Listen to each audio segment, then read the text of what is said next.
నా యూట్యూబ్లో ఉన్న 60,000 మంది సబ్జెక్ట్స్ అందరికీ నమస్కారములు.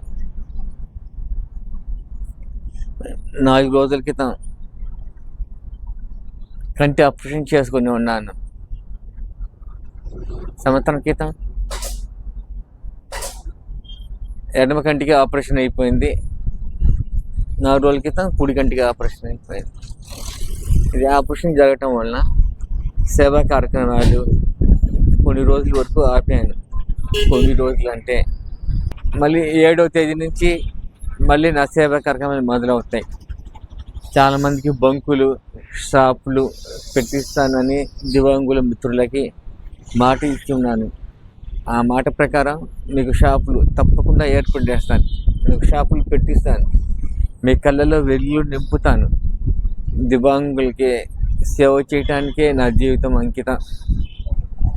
నా ట్రస్ట్లోని 40 మంది దివ్యాంగ పిల్లలకి చూస్తానే దివ్యాంగులటువంటి మీకు కూడా ఉపాధి కల్పించి 3 ముద్దలు నోట్లోకి వెళ్ళాలనేది మా ఒక ట్రస్ట్, నా యొక్క తపన, ఆశయం కూడా.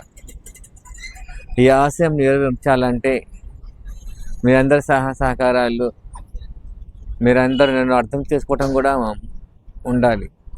ఏదో సర్దార్ గారు రారు, ఏదో చెప్పారులే అన్నట్టుగా ఉండకూడదు. సర్దార్ గారు రాకపోతే ఆ రోజు బీదీ కార్యక్రమం ఉన్నట్టు, ఫోన్ ఎత్తకపోతే బీదీ కార్యక్రమాలు ఉన్నట్టు మీరు అర్థం చేసుకొని ముందుకు సహకరించాలి. దయచేసి నా ఒక కంటి ఆపరేషన్ జరిగి ఉండటం వల్ల మీరంతా నా గురించి, మా ట్రస్ట్లో ఉన్న పిల్లల గురించి ప్రార్థన చేయండి. సర్దార్ గారు త్వరగా కోలుకోవాలి, ఇంకా మరో 10 మందికి సహాయం చేయాలి అని మీ ఒక ప్రార్థనలో ఉండాలి తప్పకుండా. మీకే కాదు, సహాయం చేసే దాతలు కూడా ఎంతో గొప్పవాళ్ళు.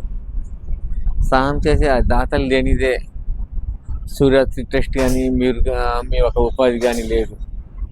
అందుకని దాతలు ఎంతో గొప్పవాళ్ళు. దాతలకి మన సూర్యశ్రీ ట్రస్ట్ ఇప్పటికీ రుణపడి ఉంటుంది. అలాగే దివ్యాంగులైనటువంటి మీకు నా మనసులో పెట్టుకుని ఎప్పుడు మీకు ఆరాధిస్తూనే ఉంటాను. జడ్చర్లలో కళ్ళు లేని ఒక మిత్రుడికి సహాయం చేస్తా అని చెప్పి మాట ఇచ్చి ఉన్నాను. ఆ మిత్రుడికి కూడా కరెక్ట్గా ₹1,00,000 తనకి బంకు రిపేర్ చేసి తనకి ఉపాధి కల్పిస్తాను. ఆ మిత్రుడు కూడా ఏం కంగారు పడవద్దు. దయచేసి నేను సహాయం చేస్తాను మాట ఇచ్చిన వాళ్ళంతా 7వ తేదీ తర్వాత నన్ను వాట్సాప్లో సంప్రదించండి. నేను మాట ఇచ్చిన వాళ్ళందరికీ ఒక్కొక్కరి క్రమంలో అందరికీ పనులు పూర్తి చేసుకుంటూ వెళ్ళిపోతాను. అప్పటి వరకు మీరు నా ఆరోగ్యం గురించి ప్రార్థన చేస్తానని మనస్ఫూర్తిగా కోరుకుంటూ, దివ్యాంగులైనటువంటి మీరంతా నా సోదరు మనులు సోదరులతో సమానం. మీ అందరికీ నేను ఎప్పుడు రుణపడి ఉంటాను. మీకు దాతలకి నమస్కారం. అర్థం చేసుకుంటారని మీ అందరికీ చేతులెత్తి నమస్కరిస్తూ సెలవు తీసుకుంటున్నాను.